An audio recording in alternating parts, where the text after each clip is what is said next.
잉태하지 못하는 고통의 시대에 살고 있는지 모릅니다.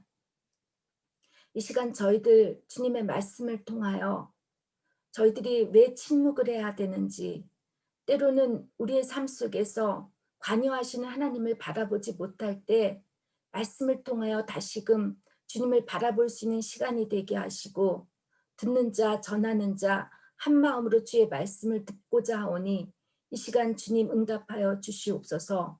예수님의 이름으로 기도드렸습니다. 아멘. 여러분, 영화나 연극을 보면 항상 조연이 있습니다. 조연은 주인공을 위해 존재하며 그들을 돋보이게 하는 역할을 합니다. 우리가 신구약 성경을 보면 마치 영화를 보는 것처럼 하나님의 큰 구원이라는 작품을 완성하기 위해 여러 다양한 사람들을 조연자로 사용하시고 있다는 생각이 듭니다. 모든 길은 로마로 통한다는 말처럼 신구약의 모든 말씀은 주인공이신 예수 그리스도가 오실 메시아라고 하는 중심으로 모든 상황이 이루어지게 기록되어졌고, 수많은 사람들이 조연자로서 주님을 위해 뒷받침해주는 역할을 하고 있습니다. 오늘부터 12월 말까지 저는 여러분과 함께 예수님의 탄생을 위해, 예수가 오실 메시아라고 하는 것을 알리시기 위해 하나님께서 조연자로 선택하시는 하나님의 사람들에 대해서 나눠보고자 합니다. 왜 하나님께서 예수의 탄생을 위해 특별히 이들을 선택하셨는지, 구체적으로 이들의 역할은 무엇이었는지 다뤄보고자 하는데, 오늘 소개할 첫 번째 인물이 바로 세례 요한의 아버지 스가랴입니다. 세례 요한에 대해서는 사복음서 모두 안에 그리스도의 오심을 위해 준비된 자로서 다 기록되어 있지만 누가복음처럼 세례 요한의 탄생 과정을 상세히 기록하고 있지는 않습니다.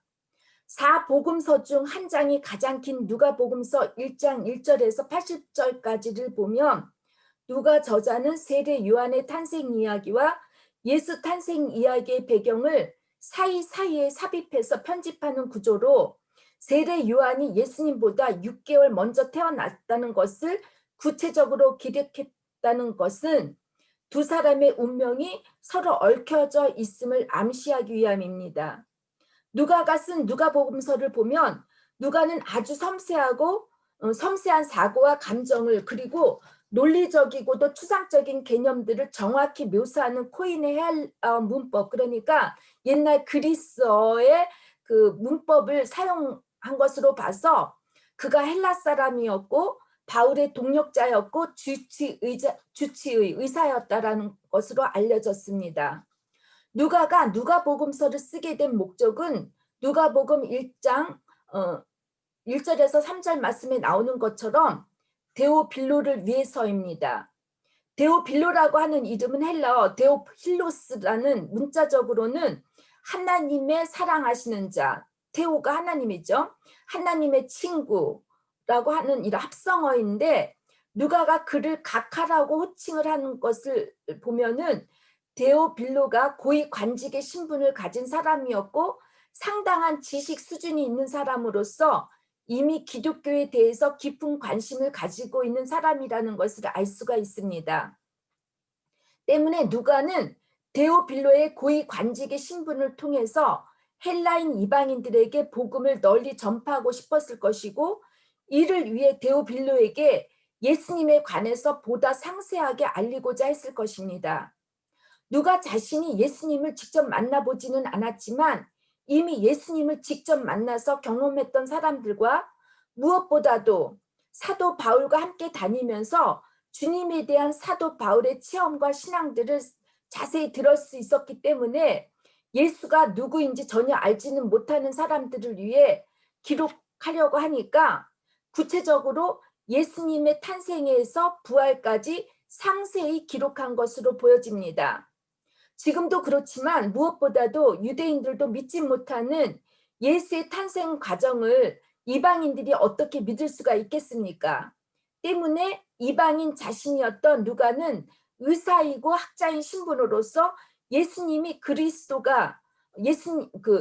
그리스도가 메시아라고 하는 그 사실을 역사적 팩트임을 알리기 위해 세례 요한의 탄생 배경 과정을 구체적으로 설명했을 것으로 생각합니다. 세례 요한의 탄생 역시 하나님의 역사 없이는 불가사의한 일이었기에 예수님의 탄생이 믿을 만하게 뒷받침해 줄 만한 조연자들인 세례 요한의 부모님이나 마리아와 목자들 그리고 선지자 시몬과 안내에 대해서 이 누가복음에서는 상세히 기록했다고 봅니다. 이 조연자들의 특징에 대해 누가는 모두가 하나님 앞에서 의로운 사람이었고 주님의 모든 계명과 규율을 잘 지켜는 흠잡을 만한 것이 없는 사람이라고 묘사합니다. 당시 이스라엘 시대를 볼 때 정치적으로도 그렇고 사회적, 경제적, 종교적으로 볼 때 암흑 시대의 자체였습니다. 하나님의 계시가 사라진 지 400년이 넘었고 이스라엘은 로마의 식민지 나라로서 주권을 잃어버린 상태였었습니다. 로마는 유대인들의 종교적 자치권은 인정하였지만 로마의 식민지 통치를 위해 많은 세금들을 걷어야 했기 때문에 이스라엘 사람들의 그 생활은 경제적으로 피폐해져 있었던 상황이었습니다. 정치적으로는 이방인 출신인 헤롯이 로마의 앞잡이로 왕권을 잡고 30년 동안 유대를 통치하면서 자신의 정권을 유지하기 위해 온갖 악행과 권모와 술수를 행하는데 그가 얼마나 잔인한 폭군이었는지 제가 예전에 여러분께 이 누가복음 말씀을 전하면서 알려드렸습니다. 그는 자신의 처자식을 그리고 아들을 아주 잔인하게 죽여버리고 또 여러분 우리가 알다시피 탄생하신 예수 그리스도를 죽이고자 베들레헴에 태어난 2살 이하의 유아들을 모조리 학살케 했던 인물이었습니다. 종교적으로는 제사장이란 사람들은 이방 통치자들에게 뇌물을 주거나 로마의 앞잡인 헤로에게 빌붙어서 대제사장직을 매직하고 세습을 행하고 있었고 성전에서 봉사하는 제사장들은 백성들이 바친 성전 예물과 헌물들로 그들의 배를 채우며 부를 누렸고 여러 서기관들 역시 율법을 이들의 권력을 유지하기 위해 남용했던 종교적 타락의 암흑 시대였습니다. 이렇게 정치적, 종교적, 사회적으로 미래가 보이지 않을 정도로 암울하고 타락한 시대에 하나님께서 보시기에 어느 곳 하나도 흠잡을 수 없는 사람이 있었다고 하니 그 사람이 바로 제사장 사가랴였습니다. 하나님이 기억하시는 자라는 그의 이름처럼 하나님께서는 그를 오래전부터 예수의 탄생을 위해 예비하고 준비하고 계셨습니다.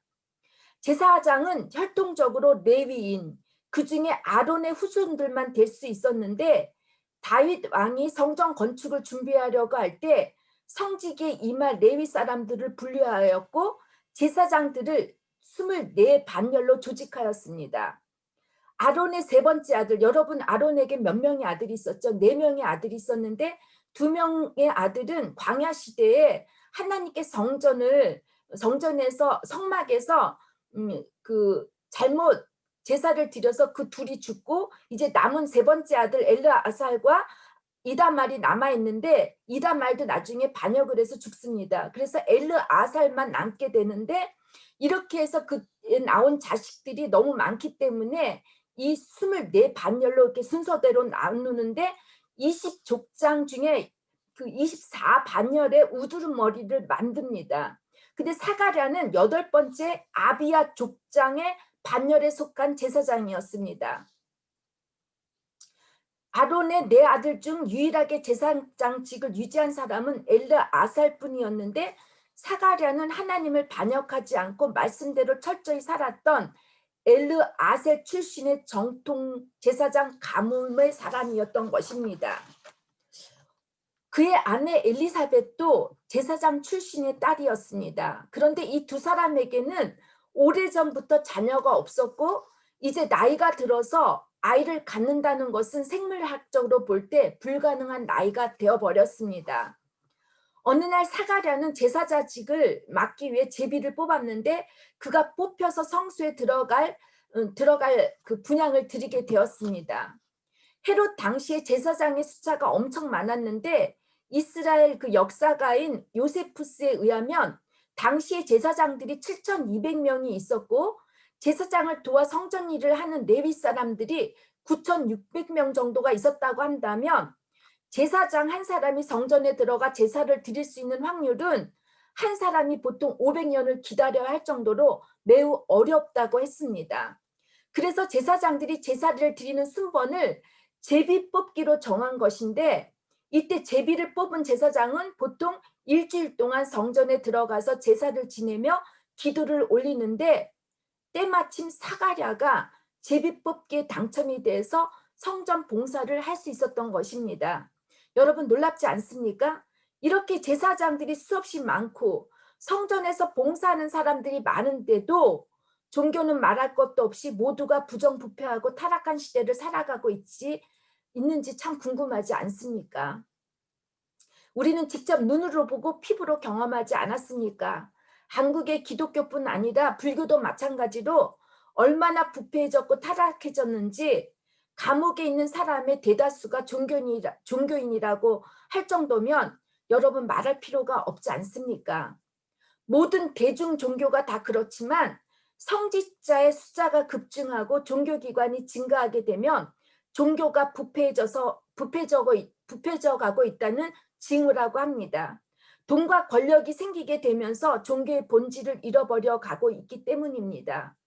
우리는 우리나라 기독교가 마치 중세시대의 기독교를 재연출하는 모습을 지난 30년을 보면서 느끼지 않았습니까? 종교가 가난하고 청빙하게 살아야 한다고 주장하면 누가 성직자가 되려고 하겠습니까? 우리 신앙인이 타락하면 하나님의 신앙은 위선이 되고 허위와 거짓이 하나님의 신앙을 대체하게 됩니다. 신앙의 거룩함이 사라져 버리면 인간은 거듭남이나 변화가 없고 도리어 욕심을 낳게 하는 이기적 존재로 만들어 버리면서 종교의 본질적 능력을 사라지게 합니다. 저는 이 코로나의 위기를 통해서 우리 기독교가 다시 본질을 회복했으면 합니다.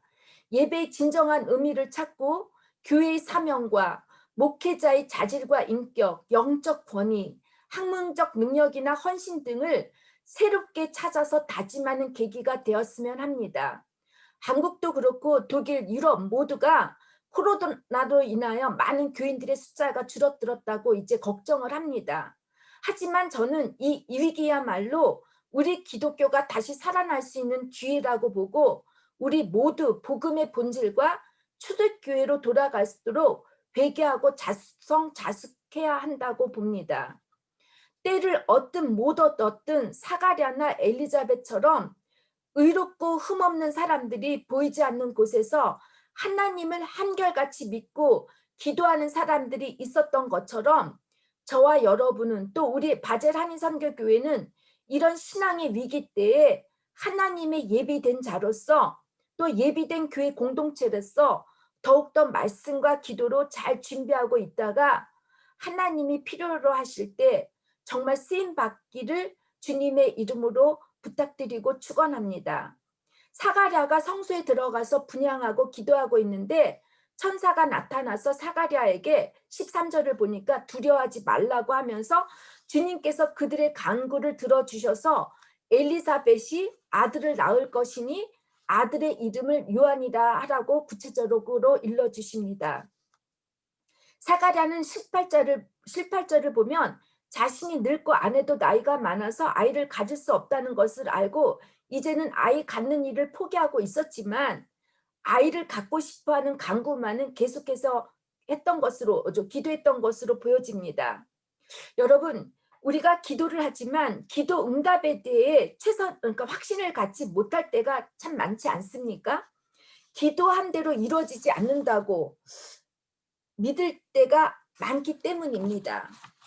기도에 대한 응답을 의심하기보다는 하나님에 대한 의심이 생길 때가 많고 때로는 낙심하게 됩니다. 야고보 기자는 이렇게 낙심한 자들을 위해 모든 사람들에게 후히 주시고 꾸짖지 아니하시는 하나님께 구하라. 그리하면 주시리라. 오직 믿음으로 구하고 조금도 의심하지 말라. 의심하는 자는 마치 바람에 밀려 요동하는 바다 물결 같으니 이런 사람은 무엇이든지 주께 얻기를 생각하지 말라고 하셨습니다. 지난주 김나연 자매님의 간증 예화가 저는 참 마음에 닿았습니다. 리제가 먹고 싶어하는 고기를 굽는 이 자매님께서 리제를 바라보는 마음처럼 하나님께서 우리의 간절함을 잘 알고 있을 텐데 참지 못하고 기다리는 이런 불편한 우리들의 모습을 우리 자매님의 입술을 통해서 간증해 주셨는데요. 하나님이 내 기도를 들어줄 땐 나를 사랑하고 기도를 들어주지 않을 땐 나를 잊고 계시거나 나를 사랑하지 않는 것은 아닐까? 혹은 더 나아가 하나님이 정말 존재하는가라는 의심을 하게 됩니다. 기도의 응답은 전적으로 하나님의 주권입니다. 내 의지와 믿음의 강도나 노력에 의해서 기도가 이루어지고 기도가 이루어지지 않는 것이 아니라 하나님의 때에 하나님의 방식으로 이루어지기 때문에 우리의 기도가 응답받지 못한다고 느끼고 있을 때 여러분 저는 하나님과 나의 관계를 늘 이렇게 돌아봤으면 합니다. 내가 기도하는 제목들에만 올인하게 되고 그렇게 되다 보면 걱정을 하고 의심을 하게 됩니다. 또 두려움을 갖습니다.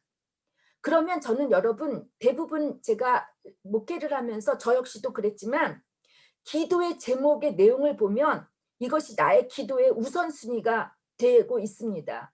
그 우선순위가 최고가 일수록 나의 기도의 제목들이 간절해지다 보면 여러분 하나님한테 올인하고 기도를 하려고 하는데 이때 기도의 우선순위보다 내가 하나님과의 관계에서 정말 하나님을 신뢰하고 있는지 내 믿음이 하나님께 정말 올바른지를 여러분들 돌이켜 봤으면 합니다.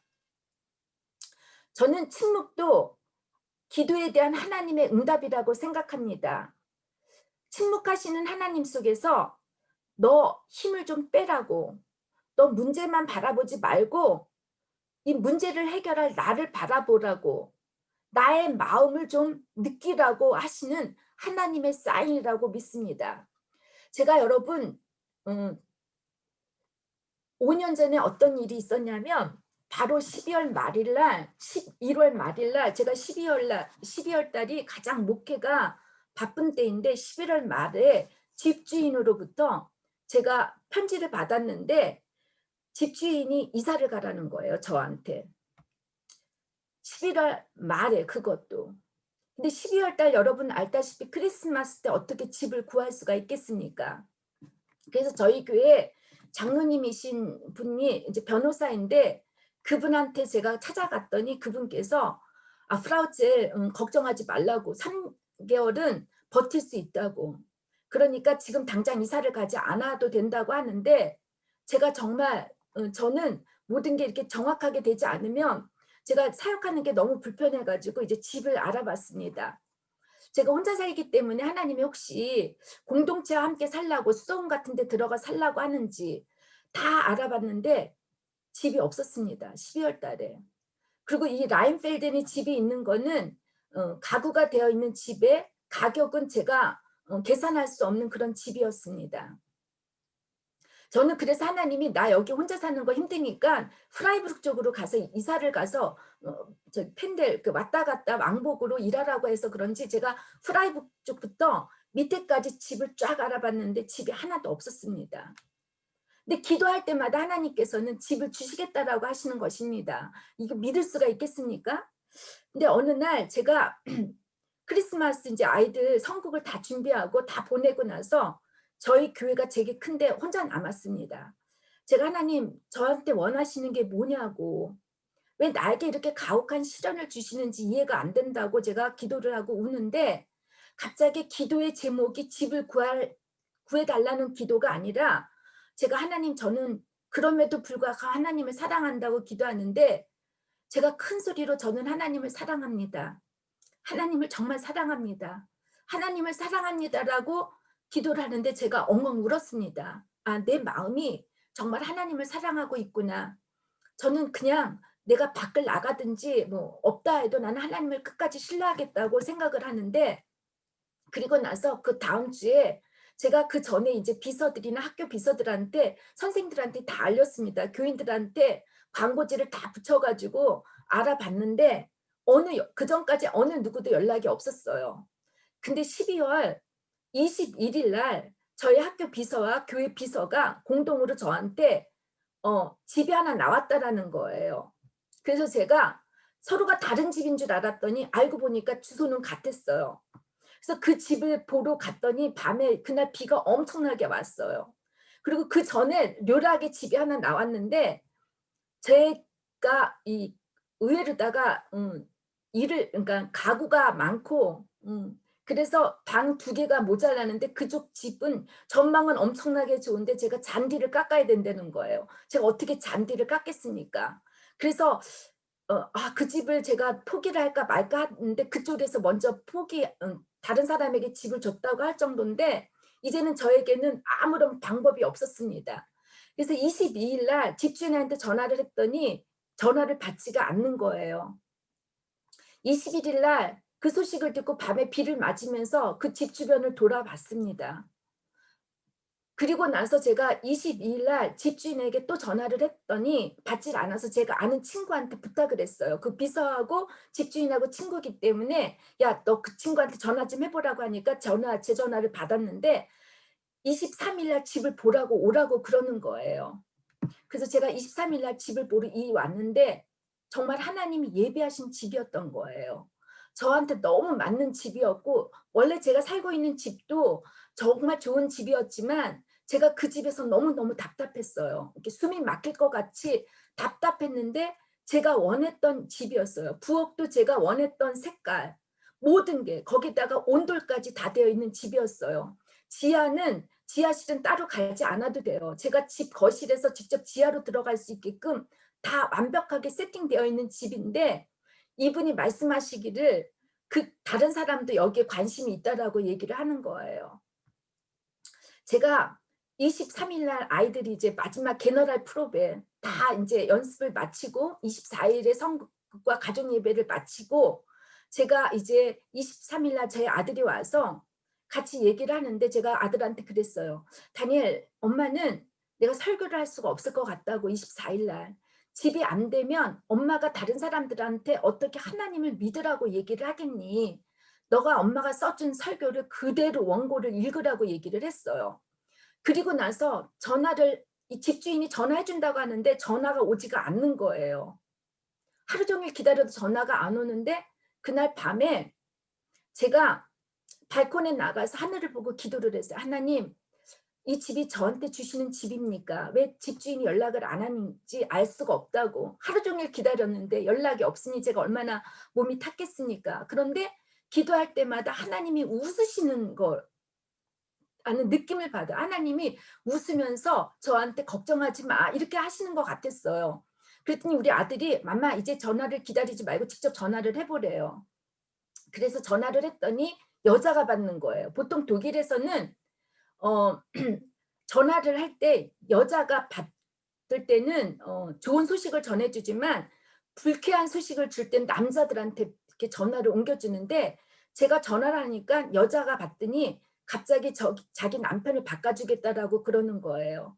그래서 제가 '아 이제는 안 됐구나.' 생각하고 남편한테 제가 내가 집이 됐는지 안 됐는지 알아보기 위해서 전화를 했다고 했더니 그렇지 않으면 내가 24일 그 가족 예배를 가장 사람이 독일교회 꽉 차는 그 예배 속에서 내가 예배를 인도할 수 없겠다고 얘기했더니 이 친구가 하는 말이 자기네들은 나를 선택했다라는 거예요. 그러면서 "이 소식은 너를 위한 소식이라고." 얘기를 해 줘서 제가 얼마나 감사했는지 그리고 24일 저녁 때 제가 설교를 할 때 제 설교를 간증을 했는데 여러분 하나님께서는 우리의 먹을 것, 입을 것, 잘 것, 우리의 기본적인 거 다 알고 계세요.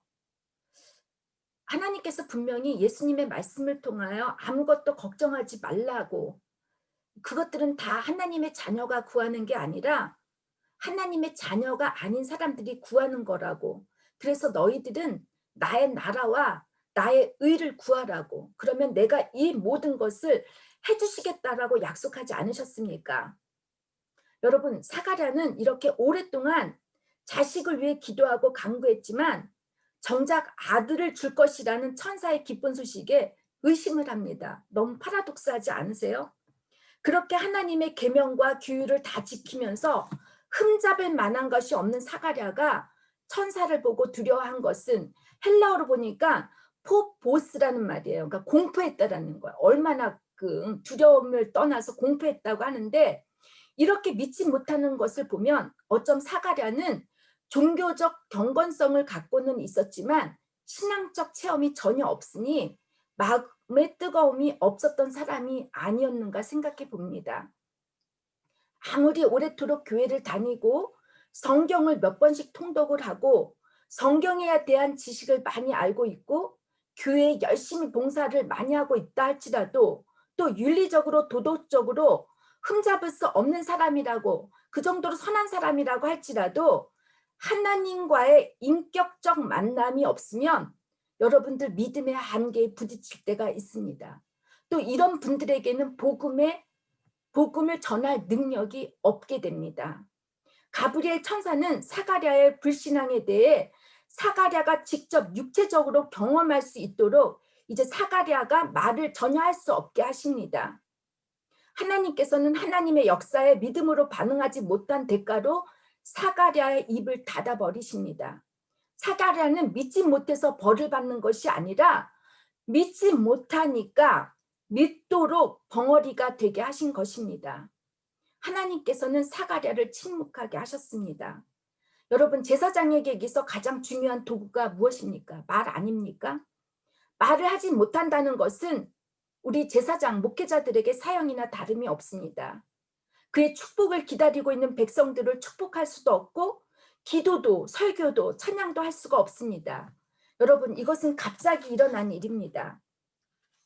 그가 9개월 8일 동안 아무 말도 하지 못하고 침묵해야 한다면 얼마나 힘들었겠습니까? 왜 하나님께서는 꼭 사라의 입을 막으시고 9개월 8일까지 침묵하게 하셨는지, 사가랴는 지금까지 제사장으로서 선지자들의 입을 통해 들었던 말을 자신의 경험 없이 제가 볼 때는 입으로만 전한 사람이었을 것으로 보입니다. 그가 율법적 종교적 삶에만 갇혀 있기 때문에 새롭게 펼쳐질 하나님의 놀라우신 계획을 볼 수도 느낄 수도 없었을 것입니다. 그는 침묵하는 동안 자신의 지금까지의 신앙을 깊이 들여다 봤을 것입니다.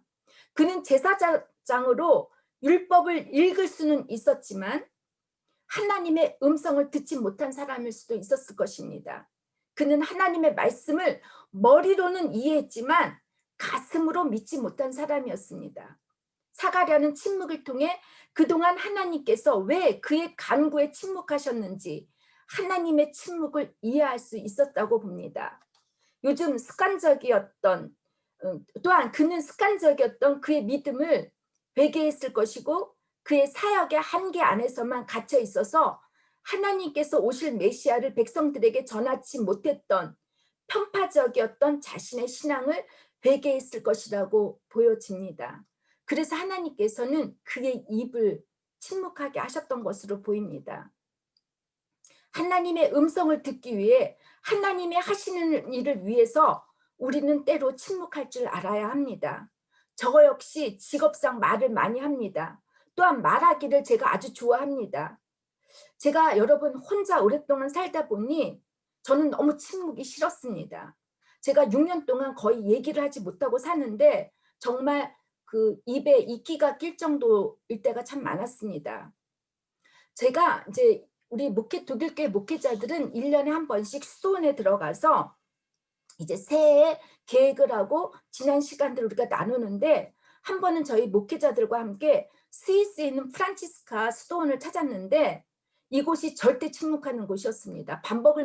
밥을 먹을 때도 침묵하는데 그 꼬럭거리는 소리나 이게 삼키는 소리, 이 모든 소리가 들림에도 불구하고 침묵해야 합니다. 그냥 눈으로 얘기를 하는데 제가 정말 고문을 당하는 것 같아서 제가 동료 목회자들한테 나는 죽어도 여기 못 가겠다고 얘기를 했습니다. 동료 목회자들은 아이들이 어리고 이러다 보니까 시끄럽고 또 얘기를 많이 하다 보니까 며칠 동안의 침묵이 그들에게 위로가 되었을는지 모르지만 저한테는 너무나 고문 같아 가지고 "나 여기 다시는 안 가겠다."고 했더니 이 친구들이 저를 배려를 해서 이제 다른 수도원을 찾아가서 우리가 계획을 짜는데요. 여러분, 저는 이 침묵이 우리들에게 필요하지 않을까 생각합니다. 우리가 우리의 믿음과 신앙을 말로 이제 표현하기 위해서는, 또 복음이 전파되기 위해서는 하나님을 만나야 할 침묵의 시간을 가져야 한다고 생각합니다. 내 자아의 소리를 죽이고 하나님의 음성에 귀 기울여만 하는 시간이 필요합니다. 침묵 속에 자신의 내면을 뒤돌아보면서 회개의 시간을 가져야 하고, 하나님의 말씀을 전해야 하고 찬양해야 할 내 입술이 다른 사람들에게 상처를 주고 하나님의 거룩을 드러내지 못했던 그런 잘못들을 회개하는 시간을 우리가 가져야 합니다. 우리가 말을 많이 하면 상대방의 이야기를 듣지 못하는 것처럼, 기도 역시 하나님과의 대화라고 하면 일방적 내 이야기만 전할 것이 아니라 하나님의 말씀을 들어야 합니다. 하나님의 생각, 하나님의 마음을 우리가 들어야 합니다. 보통 교회를 다니는 사람은 물에 빠져 죽을 때 입만 물에 동동 뜬다고 하는 말이 한동안 유행했었습니다. 저는 어제부터 우리 독일이 저녁 8시부터 통행 금지가 시작되었는데, 제가 어제 밖을 보니까 정말 조용했습니다. 여러분, 우리는 날마다 소음 속에서 살고 있습니다. 저 역시 혼자 있다 보니까 늘 혼자 있는 소리가 듣기 싫어서, 혼자 있는 게 싫어서, 이렇게 이 침묵의 소리가 듣기 싫어서 제가 뭐 이렇게 습관적으로 인터넷을 틀거나 뭐 음악을 듣거나 이렇게 습관을, 이렇게 무슨 말이든지 이렇게 소리를 듣는 습관이 있는데, 아무 소리를 듣지 못하면 왠지 불안할 때가 있었기 때문입니다. 그러나 하나님께서는 저에게 6년이라는 침묵의 훈련을 시켜 주셨기 때문에 제가 하나님의 음성을, 또 설교 말씀을 준비하면서 기도를 통해 들으려고 합니다. 특별히 제가 이제 목회 심리학자로서 사람들의 문제와 어려움을 들을 수 있었던 것도 제가 침묵을 경험하면서였습니다. 침묵은 하나님께서 들려주시는 음성을 들을 수 있는 그 영적인 민감함을 갖게 하시고 하나님의 마음의 그 궁핍함을 채울하게 하시기 때문에 사람들의 문제들, 사람들의 아픔을 함께 느끼고 공감할 수 있게 하십니다. 하나님께서는 사가랴의 침묵을 통해 하나님의 새로운 음성을 경험하게 하시면서 그의 신앙과 믿음을 새롭게 회복시켜 주셨습니다. 누가복음 1장 5절 25절에 기록된 하나님의 말씀이 이제 이루어지게 하십니다. 엘리자벳이 출산하게 되었고 8일이 되어 할례를 받고 친족들이 아버지의 이름을 따라 사가랴라고 이름을 지으려고 하는데, 이때 사가랴는 말을 못하니까 서판을 달라고 해서 요한이라고 썼습니다. 이때 놀라운 사건이 터지는 게, 그의 혀가 풀리고 입이 열리면서 요한이라는 새로운 이름을 말을 합니다. 하나님은 은혜로우신 분이라고 찬양을 하는데, 그 찬양시가 누가복음 1장 68절에서 79절에 기록되어 있습니다. 사가랴가 무엇으로 이렇게 찬양을 했는지, 여호와께서 다윗의 집을 일으키시고 선지자들의 입을 통해 말씀하신 원수의 손에서 구원하시는데, 이는 아브라함에게 하신 거룩한 언약이며 이 아이는 여호와의 선지자이며 주의 길을 준비하며 백성들에게 죄사함의 구원을 선포하게 될 것이라고 찬양을 합니다. 여러분, 이제 대강림절 셋째 주를 맞이해서 여러분과 저는 이번 주에는 침묵을 통해서 하나님의 음성을 듣는 우리 시간을 가져보시기를 주님께 부탁을 드립니다. 정말 이 침묵을 통해서 하나님이 나를 통해서 하시고자 하는 뜻이 무엇인지, 그 계획이 무엇인지 우리가 듣는데, 이 세례 요한은 오실 메시아를 위한 준비되어 있는 사람이었습니다. 이 준비된 자를 낳기 위해서 사가랴는 이제 예수님의 메시아임을 그가 알 수 있게 하셨듯이, 여러분들은 이 대강림절을 통해서, 나를 통해서 나의 가족이, 나의 주변 사람들이 예수임을, 예수가 메시아임을 증거할 수 있도록, 우리가 이 복음을 전할 수 있도록, 그러기 위해서는 우리가 인격적으로 하나님을 경험하는 시간이 되어 주시기를 주님의 이름으로 잘 부탁드리고 축원합니다. 이제 우리 모두 다 같이 기도하시겠습니다. 주님, 참으로 침묵하는 것이 어렵습니다. 특별히 저희들이 일상생활을 하면서 인간에게 언어라는 것은 이런 커뮤니케이션의 가장 중요한 것인 줄 압니다. 그러나 우리는 사람들과의 이 언어를 통해서 침묵을 다짐하고 우정을 나누지만 정작 하나님과의 시간 속에 침묵을 하지 못하는 저희들이었습니다. 하나님, 이 시간 침묵을 통해서 하나님의 마음, 하나님이 저희들을 향하신 그 계획과 뜻을, 또 하나님의 그 하나님이 사랑이시다라는 그 긍휼함을 저희들이 체휼할 수 있는 시간을 보내게 해 주시옵소서. 그래서 정말 예수님이 메시아임을 증거하는 복음의 증거자, 준비된 자들로 예수님을 드러내는 조연자들이 다 될 수 있도록 저희들을 축복하여 주시옵소서. 예수님의 이름으로 기도드렸습니다. 아멘. 십자가의 보혈의 구원과 부활의 새 생명을 부어주신 성자 예수 그리스도의 놀라운 은혜와 천지를 창조하시고 하나밖에 없는 아들을 보내주시는 성부 하나님의 무한하신 사랑과 우리를 늘 진리 가운데서 인도해 주시고 동행해 주시는 성령의 감화와 감동이 이제로부터 영원까지 함께 하시기를 간절히 축원하옵나이다. 아멘.